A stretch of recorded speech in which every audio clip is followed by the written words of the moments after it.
terkait kehadiran ini merupakan salah satu hal yang dinilai terkait untuk pelulusan. Jadi mohon nanti ketika link absensi muncul, segera dilakukan pengisian dan link absensi tersebut nantinya akan ditutup dalam waktu 20 menit kemudian. Harap ini untuk menjadi perhatian Bapak Ibu. Baik, untuk menghemat waktu, kami persilahkan kepada Ibu Widya Stuti Adiputra menyampaikan terkait pengawasan mutu. Waktunya sampai ini agak lewat isoma ya Bapak Ibu, tapi nanti ada istirahat setelah ini, jadi diberikan waktu 90 menit, Bu Wid. Mudah-mudahan cukup ya Bu. Ya, insya Allah. Ya. Oke, saya mohon izin saya tidak tampil muka ya. Takut nanti hilang lagi.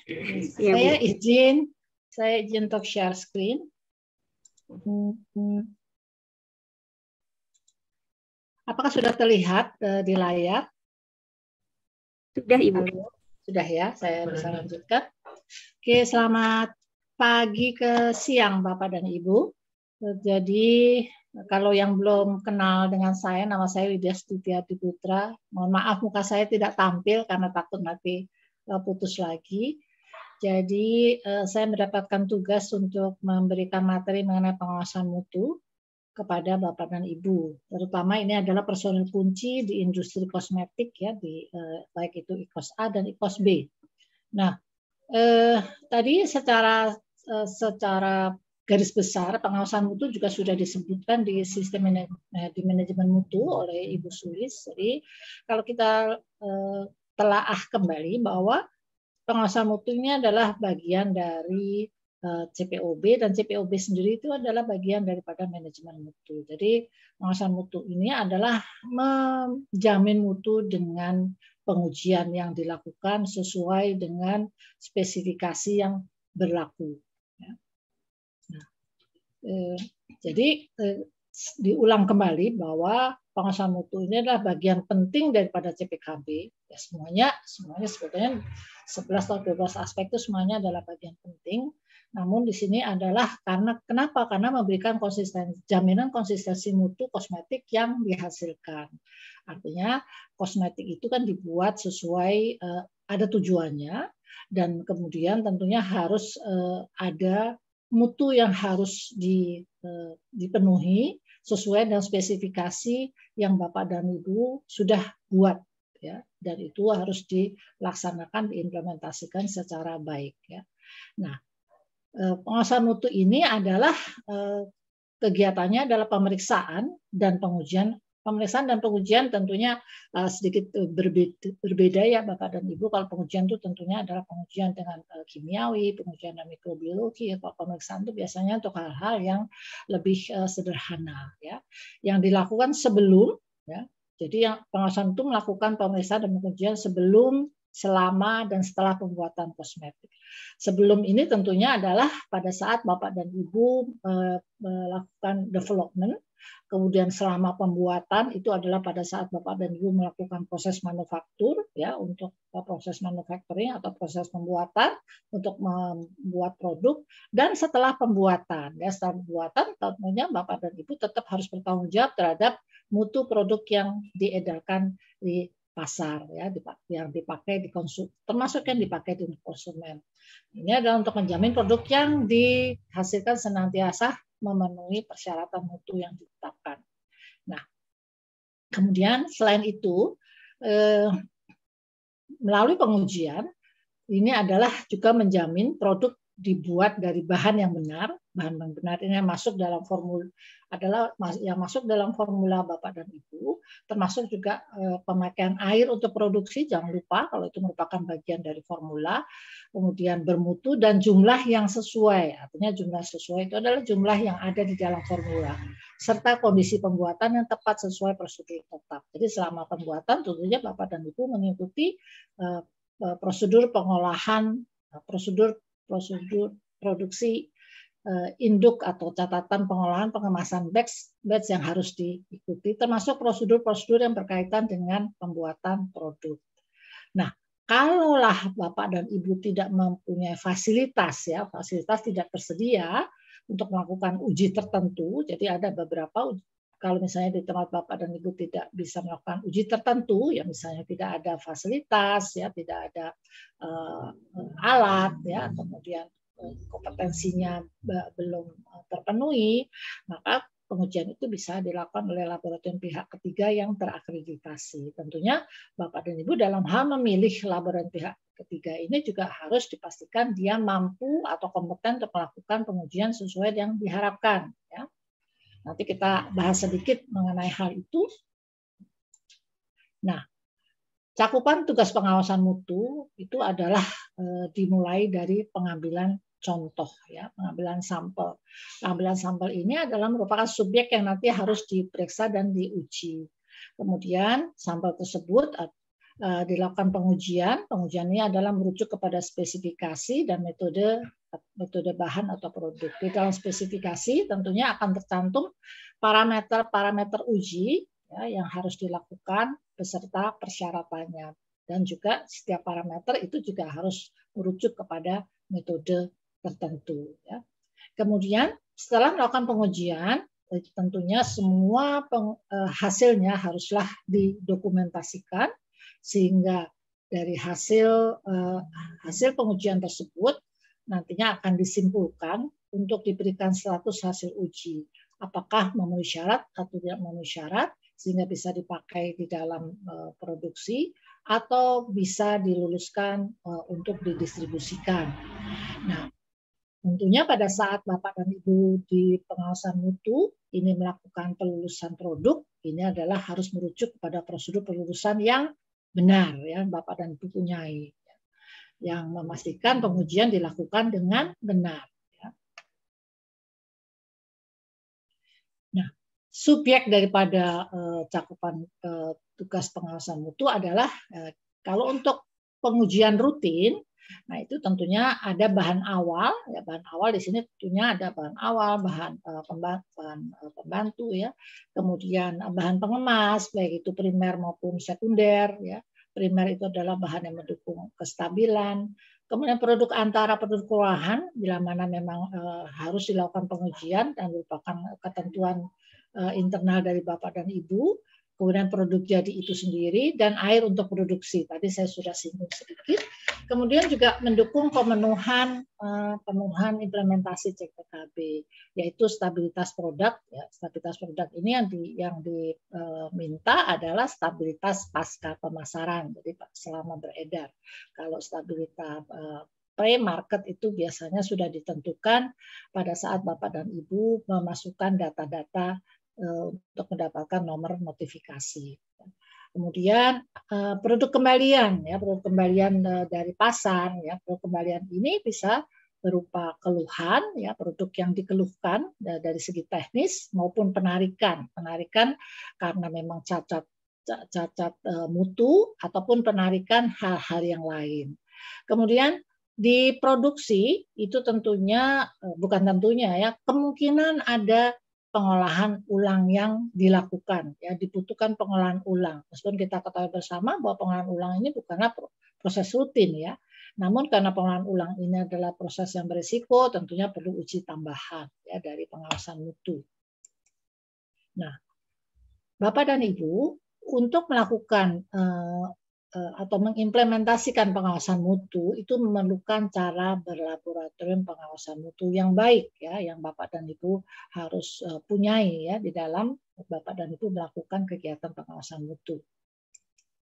Nah, kalau menurut pedoman di sini ada ketentuan, ya, kemudian harus ada dokumentasi yang dipunyai, ada pengambilan sampel. Kemudian diperlukan juga material pendukung pengujian, yaitu peralatan, reaksi, media, dan lain-lain.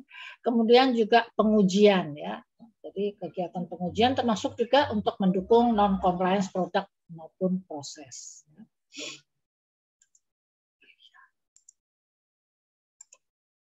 Nah, kalau ketentuan itu, ya, tentunya pengawasan mutu harus mempunyai bangunan dan fasilitas yang memenuhi persyaratan bab 4 mengenai bangunan fasilitas untuk laboratorium.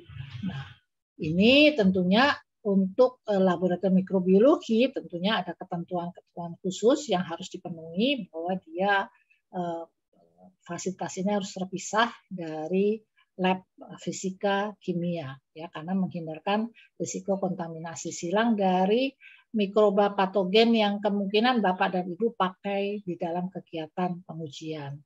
Kemudian material pengujian sesuai ketentuan dan prosedur pengujian. Jadi Bapak dan Ibu harus kalau mempunyai spesifikasi di dalamnya ada parameter, setiap parameter ada metode pengujian.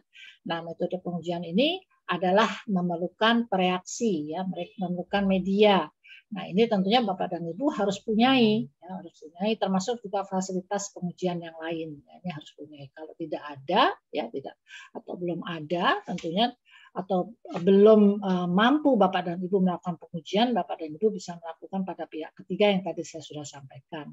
Kemudian personil yang melakukan pengujian ya atau pemeriksaan ini harus terlatih, ya, dia paham yang dikerjakan, terkualifikasi ini penting ya Bapak dan Ibu, karena kita ketahui bersama bahwa analis baik kimia maupun mikrobiologi itu adalah termasuk petugas sampling ya, itu adalah mengerjakan pekerjaan yang kritikal ya, pengambilan contoh itu adalah harus mengambil contoh yang benar, tidak ada mix up, tidak menimbulkan kontaminasi, maka dari itu harus dikualifikasi.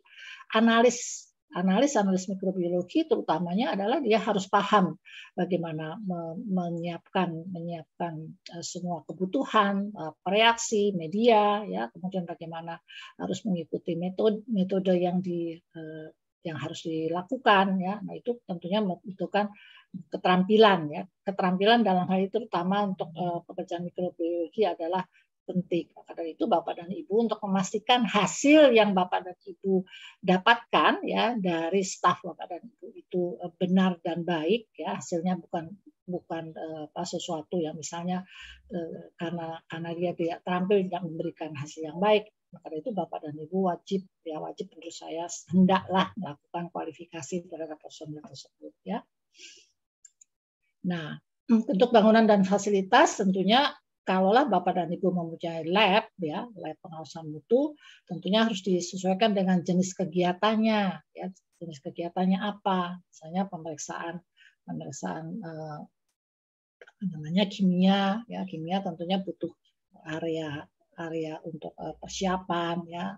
Kemudian area instrumentasi dan lain-lain. Kemudian jenis pengujiannya, ya, jenis pengujian kan ada pengujian yang kering, pengujian yang basah, kemudian dan lain-lain. Kemudian jenis peralatan, ya, tentunya Bapak dan Ibu juga membutuhkan ruangan, ya, atau bangunan atau fasilitas yang sesuai dengan peralatan tersebut, data teknisnya, ya, misalnya alat timbang, dia kan membutuhkan hal yang khusus, ya.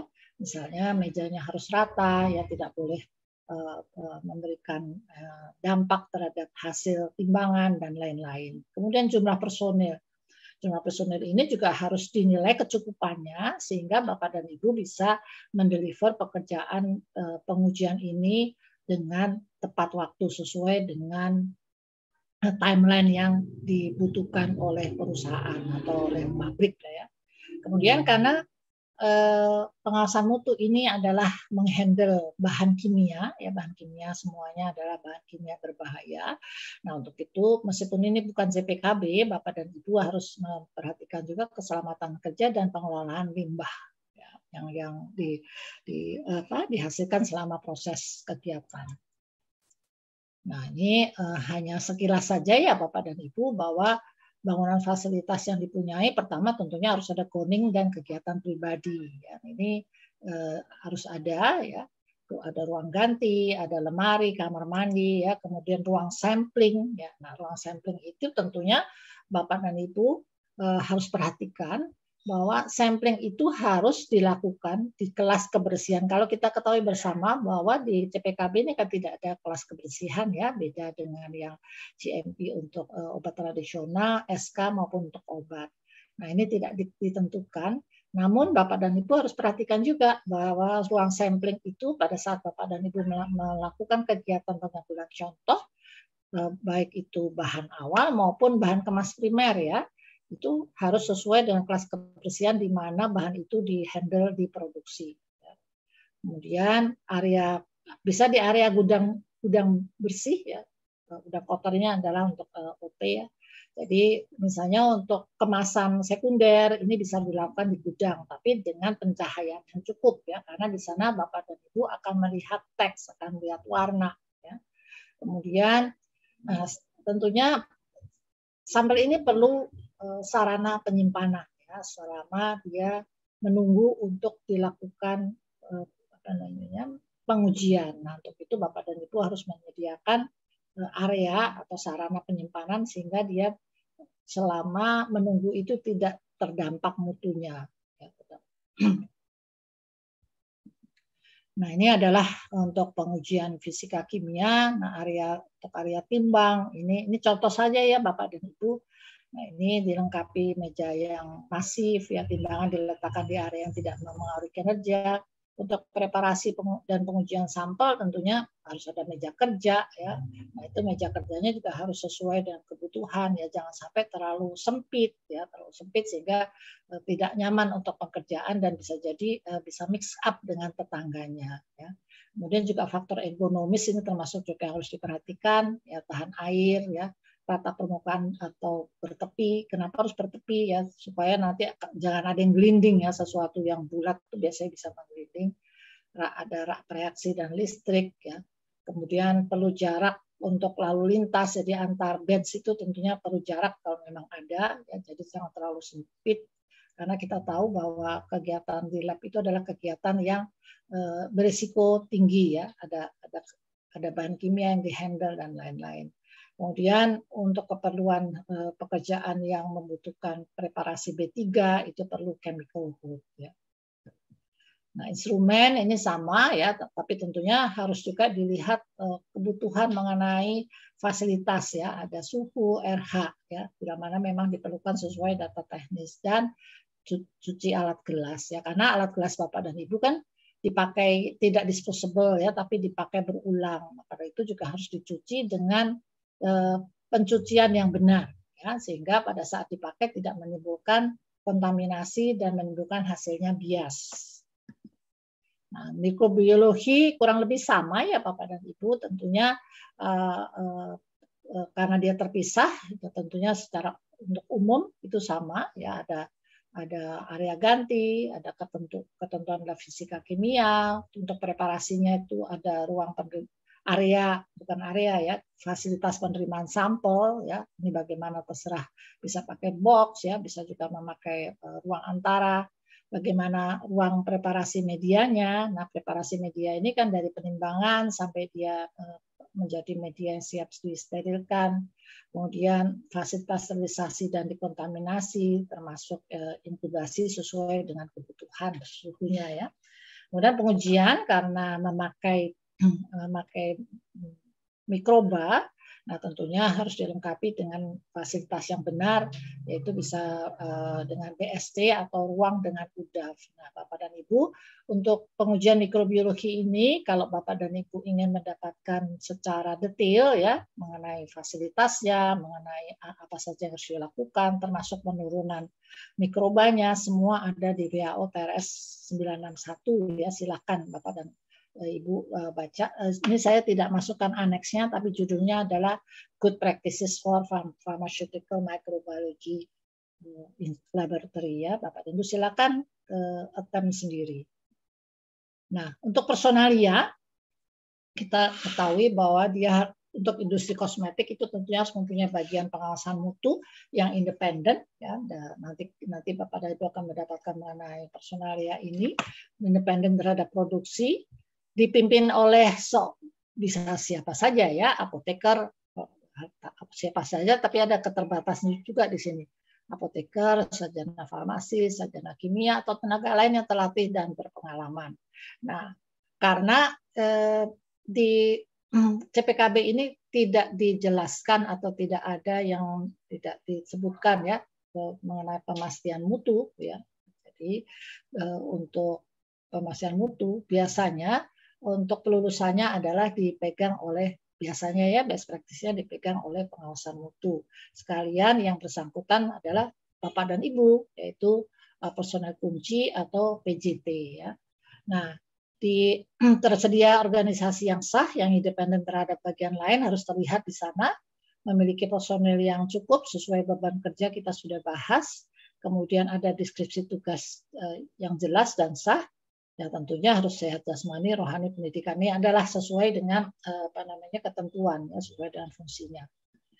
Nah, ini adalah contoh ya Bapak dan Ibu yang saya ambil dari WHO 961 ya, bagaimana Bapak dan Ibu melatih analis Bapak yang di mikro ya, apa saja ruang lingkupnya dalam hal melatih, karena sebetulnya di mikrobiologi itu selain tahu mengenai bagaimana melaksanakan, dia harus terampil. Nah, di dalam 961 itu di WHO 961 itu ada kisi-kisinya ya, apa saja yang harus dilatihkan ya, misalnya plate pouring, bagaimana counting of colony, atau apakah manual, apakah dengan alat. Ini kan ada ininya ya, ada teorinya ya. Kemudian bagaimana media preparation ya, termasuk bagaimana dia media preparation ini harus sesuai dengan metode yang diberikan oleh manufaktur ya. Nah, kalau misalnya ada perbedaan ya harus dijustifikasi. Kemudian serial dilution, kemudian basic teknik untuk identifikasi mikroba. Ya, ini kan banyak ya, saya sendiri sudah lupa ya. Prosedur untuk containment of microorganism, safe handling, termasuk interpretasi hasil ya. Interpretasi hasil ini tentunya harus ada ya. Jadi ada caranya ya. Jangan sampai Bapak dan Ibu misalnya duplo hasilnya 3, mikrobanya sama dengan 1,5 gitu ya. Nah, itu tentunya bukan itu, tidak ada mikroba yang setengah ya. Nah, sekarang kita ke dokumentasi. Nanti saya juga memberikan dokumentasi, jadi saya tidak bahas secara detail ya, tapi di sini adalah harus dipunyai spesifikasi apa? Spesifikasi bahan awal, spesifikasi bahan kemas, spesifikasi produk antara ruahan, bisa jadi ada spesifikasi pengemasan produk ya. Kemudian prosedur yang menguraikan pola pengiriman sampel juga harus dipunyai ya. Kemudian prosedur pengujian, kemudian bagaimana sarana pencatatan ya. Jadi harus ada tersedia lembar kerja pengujian ya. Bisa juga lembar kerja, bisa dalam buku, silakan saja ya. Kemudian ada metode pengujian dari setiap parameter yang tercantum di dalam spesifikasi, kemudian prosedur dan catatan kalibrasi alat ukur yang dipunyai di laboratorium, serta perawatan peralatan. Ini adalah merupakan tanggung jawab daripada pengawasan mutu, meskipun misalnya kalibrasi ini dikoordinasi oleh bagian lain, tapi tetap merupakan tanggung jawab. Artinya kalau kalibrasi ini dipastikan pada saat alat dipakai itu harus sudah terkalibrasi. Kalau waktunya mendekati kalibrasi itu harus disiapkan kalibrasinya. Jadi manajemen kalibrasi ini meskipun dikoordinir oleh pihak yang lain, ini termasuk juga tanggung jawab ya. Kemudian prosedur investigasi bila terjadi penyimpangan termasuk hasil di luar persyaratan spesifikasi. Ini adalah kita kena adalah hasil uji di luar spesifikasi. Ini termasuk di dalam skop pengawasan mutu. Kemudian laporan pengujian dan juga dan atau sertifikat analisis ya. Kemudian juga di sini ada data pemantauan lingkungan ya. Jadi data pemantauan lingkungan ini melalui pengujian adalah tanggung jawab dari pengawasan mutu. Utamanya adalah air untuk produksi dan kebersihan area pengolahan di produksi. Nah, ini dokumentasi ya. Dokumentasi ini saya ambil contohnya ya Bapak dan Ibu. Nah, tapi Bapak dan Ibu harus pastikan ya, ini saya kasih note ya. Jadi kita ketahui bersama bahwa ada ketentuan PK yang mengenai cemaran untuk kosmetika yang harus dipenuhi. Nah, Bapak dan Ibu juga harus memperhatikan untuk bahan yang dipakai, yang bagian dari formula juga harus diperhatikan jumlah mikrobanya ya, sehingga pada saat dia diformulasikan dan menjadi produk itu tidak masih atau bisa memenuhi persyaratan mengenai mikronya. Nah, ini adalah saya note juga untuk spesifikasi yang dipunyai Bapak dan Ibu ya. Bapak dan Ibu ini artinya pada saat dibuat awalnya untuk mendapatkan nomor notifikasi, ini tentunya masih memakai misalnya revision nomor berapa ya. Tapi dengan berjalannya waktu, tentunya referensi atau metode yang dirujuk sehingga dirangkum dalam spesifikasi ini bisa berubah. Nah, Bapak dan Ibu perlu juga mengkaji apakah perubahan itu apakah perubahan itu berdampak apa tidak ya? Apakah ada perbedaan dengan spesifikasi atau metode yang Bapak dan Ibu punyai? Ya? Nah, itu Bapak dan Ibu harus punyai. Nah, ini disiapkan saja Bapak dan Ibu, jangan sampai ya pada saat ini sudah berlaku ramah di obat ya, obat maupun obat tradisional maupun suplemen kesehatan. Nah, ini bila mana berubah, dia harus mengacu kepada yang baru ya. Jadi ini kalau Bapak dan Ibu mengacu kepada farmakope nasional ya atau rujukan resmi lainnya, itu pakailah edisi yang terakhir ya. Ini tidak ada, tapi Bapak dan Ibu mohon ini juga dijadikan ketentuan ya, sehingga Bapak dan Ibu selalu update. Nah, ini adalah bentuknya ya, bentuk daripada spesifikasi kurang lebih adalah isinya adalah ada nama produk ya, kemudian deskripsinya ya, kemudian sifat-sifat fisik, kemudian pengujian kimia ya, kemudian kondisi penyimpanan dan peringatan keamanan bila mana perlu.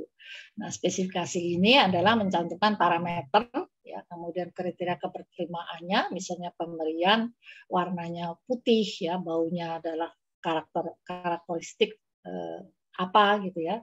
Nah, ini kemudian dicantumkan juga bila mana memang Bapak dan Ibu menjadikan satu metodenya merujuk kemana ya, nomor berapa. Nah, sekarang kita ke catatan analisis ya. Catatan analisis ini adalah merupakan jabaran dari hasil pengujian yang dilakukan. Nah, catatan analisis ini haruslah sedemikian lengkapnya sehingga Bapak dan Ibu sebagai PJT, ya, PJT atau personel kunci di pengawasan mutu ini tidak menimbulkan kesulitan pada saat mengevaluasi. Karena itu datanya harus lengkap. Apalagi nanti yang berkaitan dengan produk ya itu adalah bagian dari catatan batch yang harus dilihat pada saat lulusan. Nah, isinya apa saja? Yaitu nama, nomor batch, ya, nama pemasok. Ini adalah kurang lebih ya, Bapak dan Ibu silahkan bila mana memberikan yang mempunyai yang lebih silakan saja. Nama petugas pengujian, kemudian nama siapa yang mengevaluasi, kemudian metode analisis yang digunakan ya untuk setiap pengujian, data alat ya, alat utama dan material pengujian yang dipakai. Ini adalah untuk ketertelusuran ya Bapak dan Ibu. Maka dari itu pada saat Bapak dan Ibu membuat reaksi yang dibuat internal, itu Bapak dan Ibu harus bisa ada catatannya dan bisa dirujuk ya. Kemudian semua data mentah seperti bobot, pembacaan bulat, volume, pengenceran ada. Kemudian perhitungannya adalah mengikuti formula yang digunakan. Nah, ini juga tentunya kalau Bapak dan Ibu masih melakukan penghitungan secara manual, ini harus diperiksa ulang. Maka dari itu ada nama petugas yang verifikasi. Kemudian tanda tangan petugas pengujian, ya, kemudian pernyataan apakah diluluskan atau tidak, atau misalnya diperlukan tindak lanjut yang diperlukan bila mana memang ada, ya. Dan tentunya harus ada tanda tangan sebagai kesimpulan, dan hasil akhirnya adalah kalau berkaitan dengan bahan dan produk tentunya adalah mengenerate label ya, label lulus atau tidak lulus. Nah, kalau dokumen pengawasan mutu ya, pengujian itu yang berkaitan pengujian produk itu adalah terkait dengan catatan batch. Nah, itu waktu retensinya itu adalah sama dengan catatan batch, yaitu N+1. Nah, termasuk juga yang dimasukkan di sini adalah semua data mentah atau data asli ya, yang terkait dengan pengujian. Ya. Jadi kalau Bapak dan Ibu memeriksa review terhadap catatan batch itu adalah review lengkap pengolahan, kemudian pengemasan dan pengujian ya, pada saat lulusan produk. Nah, kemudian kita bicara mengenai pengolahan data. Tadi sekilas sudah diberikan oleh Ibu Sulisto nanti pada saat dokumentasi ya. Kita lihat ada hierarki data, nah, hierarki daripada dokumen maksud saya. Nah, yang paling akhir ya dari pelaksanaan semua dokumen sistem mutu, luarannya adalah data. Nah, data-data ini adalah banyak ya, selain diproduksi ada di pengawasan mutu. Nah, ini hasil dari ini adalah datanya adalah hasil dari aktivitas pengujian. Nah, data ini harus memenuhi persyaratan integritas data atau good documentation practice dengan parameternya ini. Ya, ada 5 parameter yaitu AQUA ya, plus enduring, konsisten dan complete ya. Jadi ini adalah kita nanti bicara sedikit ini di dokumentasi ya. Jadi dengan menerapkan good documentation practices maka atribut mengenai data integritasnya akan terpenuhi. Jadi Bapak dan Ibu, kalau Bapak dan Ibu melakukan pelatihan ya, pelatihan mengenai CPKB, mohon maaf, ini dokumentasi dan bagaimana cara pengelolaan data termasuk yang dilatihkan. Ya, kalau tidak Bapak dan Ibu, karena Bapak dan Ibu akan menggunakan data untuk memutuskan sesuatu, ya, baik dalam rutin maupun investigasi. Kalau datanya ini tidak lengkap atau integritas datanya itu tidak benar, ini menyusahkan kepada Bapak dan Ibu. Ya. Nah, ini kita bicara sekarang ke pengambilan sampel, ya, ruang sampel, ruang sampling. Tadi saya sampaikan kategori kelas kebersihannya itu harus sama dengan proses di mana bahan itu diproses ya. Kemudian punya buku log penggunaan sampling area. Jadi di sana ada buku log mengenai kegiatan apa saja yang dilakukan di ruang sampling, apa yang disampling, kapan membersihkan, kapan melakukan kalibrasi dan lain-lain. Karena alat sampling yang dipakai harus bersih, ya tentunya bersih. Kriteria bersihnya adalah harus sama dengan kriteria bersih untuk alat produksi, ya. Kemudian bagaimana mereka harus mencegah kontaminasi silang dan campur baur. Kemudian tersedia sampling kemas sekunder, ini bisa dilakukan di gudang, ya. Kemudian harus ada goning dan APD pelaksana. Nah, maka dari itu kalau kita lihat di sini, apalagi ada bagaimana cara menghindarkan kontaminasi silang dan campur baur, maka dari itu perlu pelatihan ya untuk ketika sampling. Nah, alat sampling ya, ini tentunya ini yang dilatihkan ya Bapak dan Ibu, tidak mengkontaminasi bahan, kebersihannya juga harus dipastikan, pencucian di area sesuai ruang sampling kebersihannya ya. Jadi kalau kalau kelas kebersihannya adalah sama di mana produk itu dilakukan, ya harus dilakukan di ruang kebersihan yang sama ya. Kemudian sterilisasi untuk pemisahan mikrobiologi ya. Kemudian status kebersihan ini ada ya, bisa berupa label dan juga dibukukan di buku log. Kemudian sampel tersebut tentunya perlu diberi wadah ya. Pada sampelnya ini tentunya haruslah dipilih yang inert sehingga tidak mengontaminasi sampel tersebut dan mempengaruhi hasil uji. Dan diberikan nama ya, ada label yang lengkap, nama ya, lot ya, lot daripada bahan, kemudian batch number atau PED, pemasoknya siapa ya. Kemudian pelaksanaan sampling tersebut tentunya Bapak dan Ibu punya protapnya atau POB-nya. Nah, pasti harus ada sampling plan atau pola pengambilan sampel ya, karena kan dia adalah mewakili satu populasi ya. Jadi dia kalau semuanya diambil nanti tidak ada bahan lagi yang dipakai untuk produk ya, karena semuanya terdistruksi. Maka dari itu yang dipakai untuk saya mengambil saja ya dari POP yang dipakai adalah N plan. Jadi ini adalah sampling normal ya, di mana 1 plus akar N, N-nya adalah jumlah daripada wadah. Kalau bahan pengemas itu Bapak dan Ibu bisa pakai ISO 2859 ya. Kemudian kalau yang untuk produk antara, produk jadi tentunya harus sesuai dengan protap dan mewakili populasi batch ya. Jadi kalau mewakili populasi batch, kalau Bapak dan Ibu mengerjakan 1 hari, tentunya Bapak dan Ibu bisa mewakili 1 hari tersebut ya. Jadi awal, tengah, akhir misalnya. Jadi jangan awal saja, barulah Bapak dan Ibu dari sampel yang diambil pada beberapa waktu atau lokasi, Bapak dan Ibu bisa membuat pool sampel, silahkan sesuai dengan internal SOP yang Bapak dan Ibu punyai. Nah, ini pelaksanaan sampling ya. Ini adalah Bapak dan Ibu punya protap ya. Kemudian persiapan termasuk kesiapan ruang sampling ya, artinya ruang samplingnya itu sudah bersih, siap untuk digunakan untuk sampling bahan tertentu ya. Jadi kalau Bapak dan Ibu menggunakan UDAF, ini termasuk juga kesiapan daripada sampling booth ya.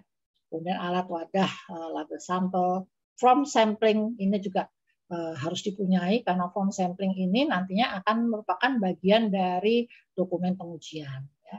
Ini pelaksanaannya, ya pelaksanaannya ini tentunya ini juga cukup rumit ya. Maka dari itu ini harus dilatihkan antara lain satu macam kegiatan untuk menghindari kontaminasi, teknik pengambilan sampelnya bagaimana, ya cara bukanya, ya kemudian awal atas tengah bawah, apakah bawah aja atau tengah saja, terus bagaimana cara pengambilannya, tekniknya, ya. Jadi jangan sampai itu menimbulkan kontaminasi sama kontaminasi silang. Kemudian pemberian keutuhan wadah ini sebetulnya adalah awal, ya. Kemudian jumlahnya berapa, Bapak dan Ibu juga harus punya nih jumlahnya berapa setiap bahan ya. Karena ini ketentuan pengujiannya tentunya setiap bahan berbeda-beda. Ini tentunya harus ada. Nah ini jumlahnya adalah 2 kali pengujian plus sampel pembanding atau sampel pertinggal. Ya. Kemudian sampel pengujian mikrobiologi harus didahulukan bila mana memang diperlukan. Kalau sampling bahan yang mudah terbakar, ini tentunya Bapak dan Ibu harus tentukan. Bisa jadi dia memerlukan sarana khusus atau teknik khusus yang juga harus memperhatikan keselamatan kerja dan CPKB. Ya. Kemudian wadahnya harus diberikan label. Kemudian sekarang untuk peralatan instrumen, ini adalah disediakan sesuai dengan prosedur yang dipunyai atau metode pengujian yang Bapak dan Ibu sudah deskripsikan. Alat tersebut harus mempunyai nomor. Ya. Nomor ini adalah untuk alat utama, adalah untuk ketertelusuran. Nanti di peralatan ada ya Bapak dan Ibu. Kemudian alat ukur yang ada itu harus terkalibrasi. Mohon maaf ada ini ya. Maaf saya pastikan dulu ya ada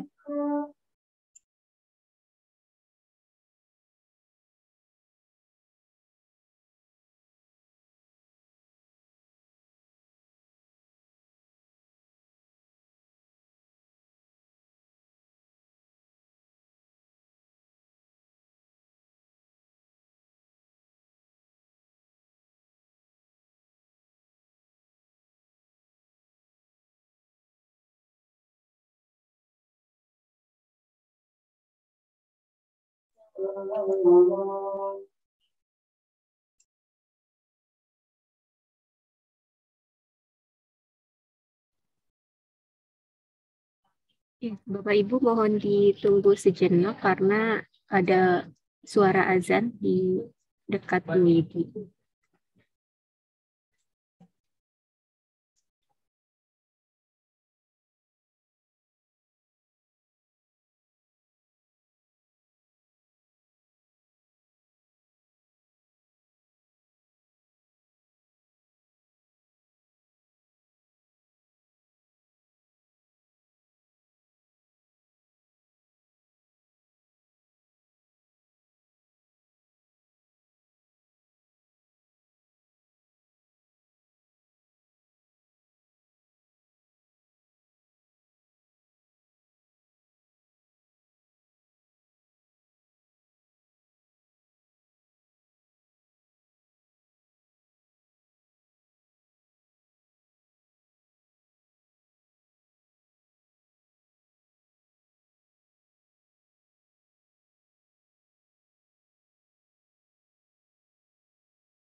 Terima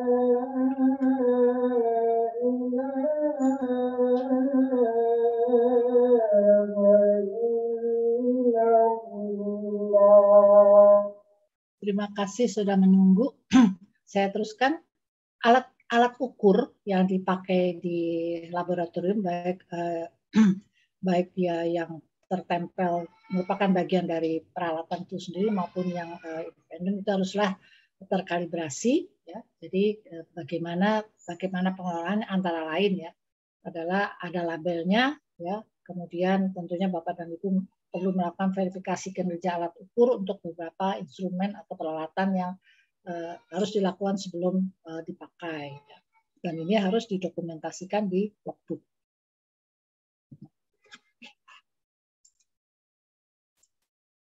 Kemudian dokumen yang dipunyai tadi yang untuk kegiatan khususnya itu adalah yang peralatan adalah ada protap operasional, protap pembersihan diletakkan di dekat alat, kemudian tersedia buku log ya untuk setiap alat-alat utama dan perawatan. Ya, perawatan silakan Bapak dan Ibu lakukan mandiri atau dilakukan pada pihak ketiga yang kompeten untuk itu. Nah, peralatan gelas tentunya ini juga dipakai ya, dan Bapak dan Ibu harus memperhatikan bagaimana pencuciannya. Ya, pencuciannya ini tentunya kualitas daripada pencuciannya itu tidak mempengaruhi hasil daripada pengujian, apalagi untuk yang volumetris ya. Volumetris ini Bapak dan Ibu harus pilih dengan grade yang paling baik yaitu A ya. Dan ini Bapak dan Ibu harus pastikan dia benar-benar grade A dengan adanya sertifikat yang diberikan oleh pemasok dan ini tertelusur ya terhadap alat gelas yang mana. Dan Bapak dan Ibu sebaiknya juga melakukan verifikasi ya secara periodis karena kan alat ini dipakai ya, sudah dicuci dan seterusnya. Jadi dipastikan bahwa dia masih di dalam rentang yang diperlukan untuk pengukuran ya. Nah, ini sekarang reaksi media. Reaksi dan media ini tentunya banyak macamnya ya Bapak dan Ibu yang Bapak dan Ibu bisa buat ya maupun yang bisa beli ya. Macam-macam di sini ada contohnya ya saya beli kotak ya. Bagaimana pengelolaannya ya Bapak dan Ibu harus bisa memanage reaksi dan media yang dipakai sehingga tidak ada keterlambatan dari pengujian dengan tidak tersedianya reaksi dan media. Nah, kartu stok ini juga harus jelas. Nah, kita sudah tahu, Bapak dan Ibu tahu lah bagaimana cara pengelolaannya, termasuk sistem ED ya, yang dipunyai oleh setiap reaksi dan media, ya, termasuk di sini open date dan ED-nya. Kemudian rujukan cara pembuatan reaksi yang sah, ini juga Bapak dan Ibu harus ada, silahkan. Namun jangan sampai analis membuat sendiri rujukannya sehingga rujukannya berbeda-beda. Jadi ini termasuk adalah instruksi kerja yang Bapak dan Ibu harus buat.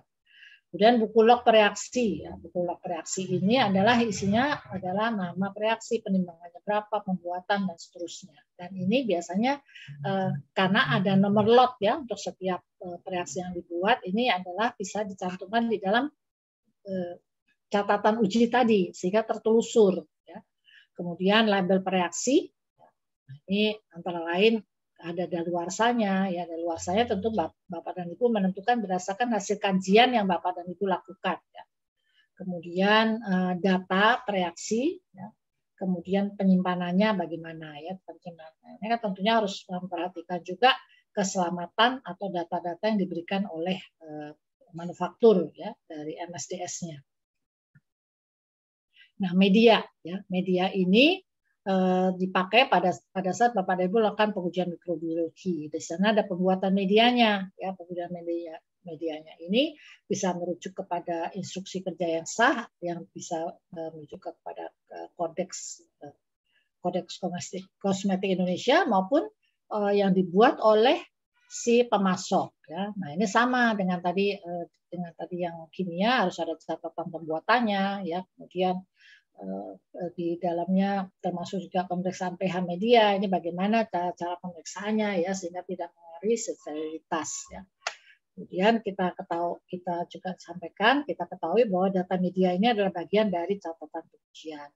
Nah, kalau Bapak dan Ibu melihat kepada bahwa Pharmacope Indonesia itu dipakai ya untuk pengujian baik dia mikrobiologi, kimia maupun fisika. Ya meskipun Bapak dan Ibu kan lebih ke KKI ya. Nah itu Bapak dan Ibu untuk memastikan bahwa medianya itu fertil ya, atau memang bisa dipakai, kinerjanya mencukupi untuk bisa dipakai untuk pengujian, maka dari itu Bapak dan Ibu wajib melakukan uji fertilitas media atau growth promotion test ya. Nah ini Bapak dan Ibu saya tidak membahas di sini, tapi Bapak dan Ibu bisa membaca ya. Baik di USP saya lupa mencantumkan chapternya chapter berapa. Kalau di FI edisi 6 atau yang terakhir itu adalah uji batas mikroba lampiran nomor 51 ya. Kemudian penandaan pada Petri ini termasuk juga penting ya. Jadi nama media, tanggal pembuatan dan tanggal daluarsa, bila mana Bapak dan Ibu menyimpan ya, punya stok media ini juga harus diperhatikan ya. Jangan sampai Bapak dan Ibu menyimpan media dalam waktu yang lama sehingga media itu menjadi kering ya, jadi tidak fertil lagi dan lain-lain. Nah ini Bapak dan Ibu harus perhatikan juga. Jadi lamanya itu Bapak dan Ibu harus kaji ya, lama penyimpanan stok media. Baku pembanding mungkin Bapak dan Ibu tidak ada atau ada, kalaulah ada tentunya harus dikelola juga ya. Nah tentunya sama pengelolaannya, pembanding daluarsa ini tidak boleh dipakai, ini adalah ketentuan. Galur mikroba ini ada hubungannya dengan pengujian mikrobiologi. Ini galur mikrobanya haruslah dipunyai ya sesuai dengan kebutuhan pengujian. Kemudian berasal dari sumber yang sah untuk ketelusuran, ya misalnya APCC, dengan penyimpanan terkendali ya supaya dia tetap tetap poten ya sesuai ketentuan kompendia hanya maksimum 5 pasase ya. Jadi kalau di pasaran ini tersedia sampai pasase 3 atau 4 atau 5 ya. Bagaimana cara penurunannya itu adalah biasanya diberikan oleh si manufaktur atau Bapak dan Ibu bisa membaca apa yang tercantum di dalam tadi WHO TRS 961 ya. Kemudian bagaimana penyimpanan galur mikroba ini juga tergantung dari dia dari bits atau dalam bentuk stick ya, itu cara penyimpanannya itu khusus yang Bapak dan Ibu harus punyai ya, harus dikontrol sehingga bakteri itu cukup bisa hidup ya meskipun pada saat itu dia sebagai spora. Nah ini Bapak dan Ibu juga harus memperhatikan mengenai ketentuan ya, metode pengujian ini Bapak dan Ibu harus perhatikan ketentuan yang Bapak harus penuhi, yaitu adalah Peraturan Badan POM nomor 19 2015 mengenai persyaratan teknis kosmetika ya. Jadi di sini disebutkan bahwa harus memenuhi persyaratan mutu yang tercantum di dalam KKI ya, atau standar lain yang diakui atau sesuai ketentuan. Jadi ini biasanya Bapak dan Ibu sudah cantumkan di dalam pada saat Bapak dan Ibu meminta nomor notifikasi. Termasuk di dalamnya adalah mengenai Perka Badan POM 12/2019 mengenai cemaran di dalam kosmetika, yaitu Bapak dan Ibu harus produk jadinya ini harus memenuhi keamanan mutu, yaitu cemaran mikrobiologi, logam berat dan kimia. Nah ini di sini disebutkan di dalam Perka Badan POM 12/2019 bahwa metode analisisnya haruslah tervalidasi. Nah, Bapak dan Ibu kalau tervalidasi ini sekarang menjadi cukup Bapak dan Ibu harus melihat lagi ya di USP atau di Farmako Indonesia itu ada cara memverifikasi metode pengujian mikrobiologi ya. Nah, kalau metode kimia tentunya harus tervalidasi sesuai dengan ICH-Q2 ya, atau Farmakope Indonesia juga ada, atau rujukan formal lainnya. Bila dilakukan oleh bagian selain pengawasan mutu yang di tempat Bapak dan Ibu harus melakukan transfer know-how. Jadi memastikan kompetensi pada saat operasional. Ini disebutkan di dalam Perka Badan POM 12/2019 ya Bapak dan Ibu. Nah, mengenai transfer analytical know-how ini ya Bapak dan Ibu bisa membaca sekali lagi di USP 1224 chapternya ya, di Farmakope Indonesia belum ada. Nah ini adalah mengenai tipenya, ada 4 tipe ya. Tipenya adalah komparatif, kemudian validation atau revalidation sama transfer waiver. Jadi Bapak dan Ibu baca sendiri, saya tidak menerangkan di sini. Kemudian bagaimana desainnya itu bisa melihat kepada 961 Aneks 7 ya. Silakan saja, mungkin nanti Bapak dan Ibu bisa membaca untuk hal ini. Nah, sekarang kita ke pengujian. Ya, pengujian itu tentunya harus dilakukan. Ini saya hanya mensimpulkan saja. Ada personal yang terlatih, sarana pengujiannya harus sesuai dengan cara peraturan yang baik. Tadi sudah kita terangkan. Kemudian pengujian spesifikasi dan metode pengujian yang valid, yang sama dengan yang ada di dokumen izin edar atau nomor untuk apa namanya BIP Bapak dan Ibu. Kemudian sampel sebagai objek uji sesuai dengan ketentuan, ya, jumlahnya, cara pengambilannya, pelaporannya harus sesuai cara pendokumentasian yang baik, termasuk juga integritas datanya juga harus terpenuhi. Kemudian bila mana ada penyimpangan itu haruslah diinvestigasi, ya, kemudian dilaporkan dan disetujui oleh kepala bagian pengawasan mutu sebelum adanya dilakukan tindak lanjut, ya, apakah memang harus diulang atau memang diputuskan menjadi memang benar-benar menyimpang pengujiannya, ya, apalagi kalau berkaitan dengan pengolahan atau prosedur pengolahan, ya, kegiatan pengolahan sama pengemasan. Kemudian hasil pengujian haruslah diperiksa, tadi kita sudah terangkan, ya, sehingga kepala bagian pengawasan mutu kemungkinan Bapak dan Ibu bisa menentukan bahwa dia lulus atau ditolak, ya. Nah, ini adalah yang selalu ditanya, ya, Bapak dan Ibu, apa sih bedanya? Nanti mungkin di dalam produksi juga ada, jadi saya hanya sedikit, ya, ada save life, ya, save life, ada retest date atau retest period, ya. Apa sih bedanya, gitu, ya? Nah, kadang-kadang kan memang Bapak dan Ibu menerima produk bahan itu dalam bentuk ED-nya berapa, gitu, ya, ED-nya berapa lama atau kapan ED yang Bapak dan Ibu harus penuhi, karena manufaktur menjamin dengan menyantumkan ED itu adalah menjamin bahwa bahan tersebut adalah stabil sampai periode yang sudah dia tentukan. Di luar itu tidak bisa, ya, tidak bisa lagi. Jadi ini adalah merupakan tanggung jawab daripada manufaktur, ya. Jadi mereka menjamin sampai ED tersebut sesuai dengan hasil uji stabilitas, studi stabilitas yang mereka lakukan. Kalau retest date, ya, atau apa namanya best before, gitu, ya. Nah, ini atau uji ulang, tanggal uji ulang, ya. Tapi shelf life itu ada tanggal uji ulang, ya. Tapi bukan dilakukan, ya, pada saat ED-nya sudah habis, bukan. Tapi in between. Artinya bila mana Bapak dan Ibu ingin meyakinkan pada misalnya 5 tahun, misalnya 5 tahun ED-nya atau 2 tahun lah ED-nya, ya.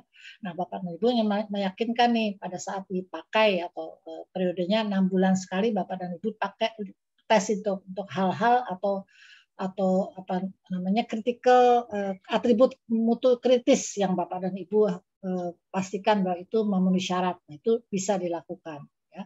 Kalau retest date ini adalah biasanya dia lebih terbuka, ya, tapi Bapak dan Ibu meskipun terbuka ini harus bertanggung jawab, ya, karena pada saat Bapak dan Ibu menentukan bahwa pada saat dia sudah ED, ya, Bapak dan Ibu sebelum sudah ED dan akan dipakai di produksi, nah Bapak dan Ibu kan tentunya harus memastikan pada saat dia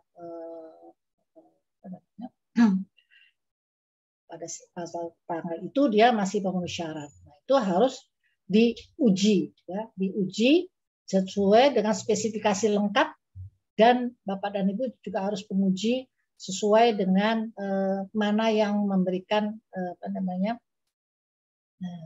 stability indicating, ya. Dan ini Bapak dan Ibu harus mampu, ya, harus mampu untuk melakukan hal itu. Dan ini hanya diuji pada saat itu, misalnya hari ini Bapak atau besok Bapak dan Ibu melakukan formulasi, ya, hanya diuji dan dipastikan memenuhi syarat untuk saat itu. Jadi kalau mau dipakai lagi, ya diuji lagi. Jadi Bapak dan Ibu tidak bisa memperpanjang. Namun Bapak dan Ibu perlu kompetensi untuk melakukan hal itu. Apakah Bapak dan Ibu bisa melakukan hal itu? Ya, artinya alatnya sama, kemudian prosedurnya apakah sama apa tidak dengan manufaktur? Ya, apakah dan Ibu punya peralatan? Ya, kan ini semuanya adalah karena kita ketahui bersama bahwa mereka hanya menjamin sampai ED. Ya. Kemudian bisa jadi Bapak dan Ibu juga memerlukan izin daripada si manufaktur. Ya. Saya akan memperpanjang, apakah bisa? Ya. Kemudian prosedur yang akan saya pakai ini. Kalau retest period kurang lebih sama karena ini periodenya. Ya. Jadi ini Bapak dan Ibu. Nah, catatan pengujian kita sudah bahas ya Bapak dan Ibu tadi ya. Jadi catatan pengujian ini adalah bisa jadi bentuknya nanti disimpulkan berupa laporan pengujian. Ya, laporan pengujian itu adalah menuliskan hasilnya ya, hasilnya. Jadi tadi kalau di spesifikasi kan ada parameter apa, kemudian resultnya berapa, kemudian kriteria berterimanya berapa. Jadi resultnya itu yang Bapak dan Ibu tuliskan ya. Nah, ini catatan laporan pengujian ini bisa jadi merupakan sertifikat analisis. Jadi laporan pengujian itu ada nama bahan, bentuk sedia, nomor batch, metode pengujiannya, hasil pengujian, tanggal dan tanda tangan. Ya. Kalau catatan pengujian ini biasanya lebih lengkap ya, termasuk juga data mentahnya di sana. Nah, ini sekarang pemastian mutu oleh pengawasan mutu ya. Jadi ini adalah tugas untuk memastikan mutu daripada produk kosmetik ya melalui pengujian. Ya. Nah, ini yang pertama adalah program sampel pertinggal. Ya, tentunya tadi pada sampling ya, kegiatan sampling itu perlu pengambilan contoh termasuk juga untuk sejumlah tertentu untuk sampel pembanding ya. Nah, sebetulnya ada dua ya Bapak dan Ibu, sampel pembanding dan sampel pertinggal. Kalau sampel pembanding itu adalah untuk pengujian. Ya. Jadi dia berupa sampel batch dari bahan awal, bahan pengemas, ya, atau produk jadi yang disimpan untuk tujuan pengujian bila ada kebutuhan selama masa simpan dari batch terkait. Ya. Jadi dia adalah untuk pengujian. Ya.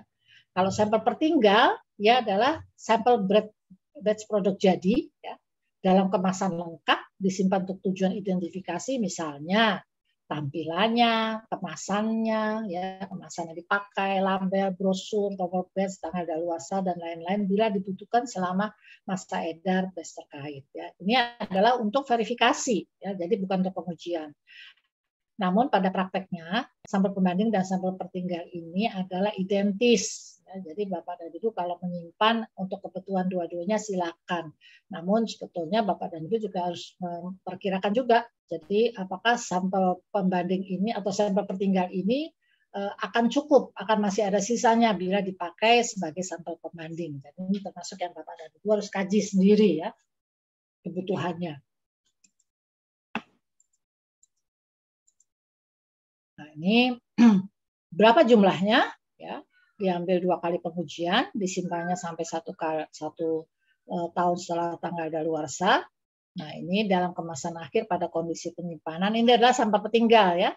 Kemudian dilakukan surveillance terhadap sampel pertinggal sebelum dimusnahkan. Jadi di kosmetik itu ada kewajiban sebelum dimusnahkan ya 1 tahun setelah tanggal daluarsa, pemberian, terutama penilaian mutu ini haruslah dikaji lagi dan didokumentasikan ya Bapak dan Ibu untuk memastikan bahwa seperti apa dia ininya mutunya. Kemudian alih daya pembuatan kalau misalnya memang harus dilakukan toll out ya. Nah, ini penanganan sampel pertinggal ini harus diterapkan di kontrak ya, siapa yang menyimpan, apakah yang pemberi, apakah penerima ya, terus bagaimana cara handlingnya. Nah, ini pengujian untuk pemastian mutu ada 2, bila ada pengolahan ulang, ya bisa jadi pengolahan ulang dilakukan di proses produksi karena adanya penyimpangan, ya perlu dilakukan pengolahan ulang, ya diperlukan pengolahan ulang dari hasil kajian investigasi perlu pengolahan ulang, kemudian pengolahan ulang metodenya seperti apa, ini Bapak dan Ibu harus definisikan ya pengolahan ulang yang bisa dilakukan produksi seperti apa dan bagaimana langkah-langkahnya untuk menanggulangi resiko ya. Itu harus ada ya Bapak dan Ibu harus punya protapnya, PUB-nya. Nah, bisa jadi pengolahan ulang ini kalaulah bahan tersebut atau produk tersebut ingin dilanjutkan prosesnya atau ingin diluluskan untuk dijual. Nah, ini perlu pengujian tambahan hasil pengolahan ulang tersebut. Nah, pengujian tambahannya tentunya harus ditentukan bersama nih berdasarkan hasil kajian risiko ya, berdasarkan pengetahuan tentang produk dan proses oleh tim ya, tim Bapak dan Ibu yang dipunyai dan bagaimana pada saat pengembangan dahulu itu semuanya dimasukkan ya. Kemudian kalaulah dia diluluskan ya untuk diedarkan, ini stabilitas produk dengan pengolahan ulang hendaklah dipantau. Jadi kita sebut biasanya follow up stability test. Nah, produk kembalian ini adalah sudah disebutkan juga tadi, itu adalah diuji kembali bila dimana diperlukan selain evaluasi fisik sebelum diluluskan untuk diedarkan kembali. Misalnya produk kembalian karena salah kirim, ya misalnya demikian. Kalau yang tidak memenuhi syarat tentunya hendaklah diputuskan untuk ditolak. Ya, produk kembalian ini bisa jadi juga termasuk di dalam hal ini adalah produk karena keluhan teknis, ya, atau produk karena misalnya harus ditarik dari peredaran.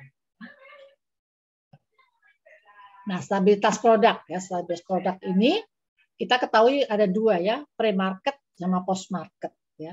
Nah, ini kalau pre-market ini tentunya dilakukan pada saat periode pengembangan. Ya. Nah, ini penentuan ini adalah untuk menentukan waktu daluarsa dan kondisi penyimpanannya seperti apa, kondisi penyimpanan suhu berapa misalnya.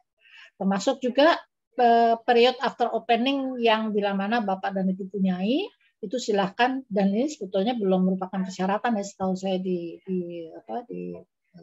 Badan POM, ya, tapi tentunya sudah ada beberapa industri yang melakukan hal itu.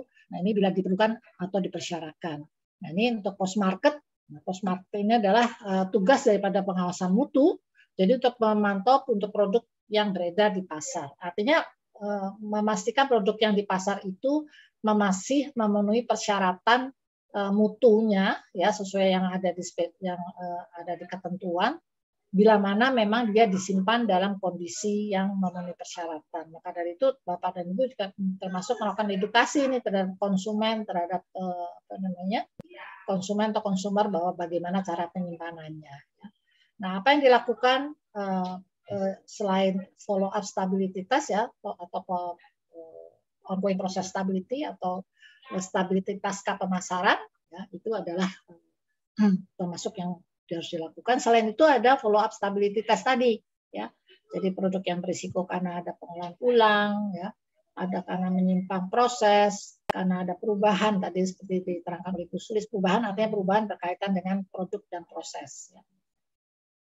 Nah, ini adalah desainnya, desain daripada stabilitas produk yang saya ambil dari POPP, ya. Nah, saya belum tahu persis, ya, kalau yang untuk pre-market itu desain stabilitasnya seperti apa. Mungkin kalau dari hasil diskusi dari beberapa perusahaan kosmetik, ini desainnya tidak persis seperti ini, ya, tapi mereka melakukan pada suhu normal, ya, suhu normal atau suhu yang misalnya suhu yang dengan paparan-paparan tertentu, ya. Jadi kalau ini kan desain studinya adalah sama dengan desain studi untuk obat, ya, ICHQ-1. Ya. Jadi ini nanti kita bisa diskusi, ya. Jadi betulnya harus sama antara yang di operasional atau pelaksana CPKB dan juga untuk kepentingan mendapatkan nomor izin edar. Ya. Nah, pengawasan selama proses, ya. Pengawasan selama proses ini biasanya adalah bisa jadi dilakukan oleh owner daripada proses itu, bisa jadi adalah produksi. Nah, tujuannya adalah jadi bisa dilakukan oleh QC, ya, bisa dilakukan pengawasan mutu, bisa dilakukan oleh produksi itu sendiri yang punya proses. Tujuannya adalah untuk mencegah terlanjur diproduksinya produk yang tidak memenuhi spesifikasi. Kita tahu kan proses itu berjalan ada periode waktunya, ya. Jadi pada periode-periode tertentu, misalnya setiap 15 menit atau 30 menit diambil sampelnya untuk dilakukan pengujian, ya, misalnya volume, ya, misalnya volume terpindahkan setiap 30 menit.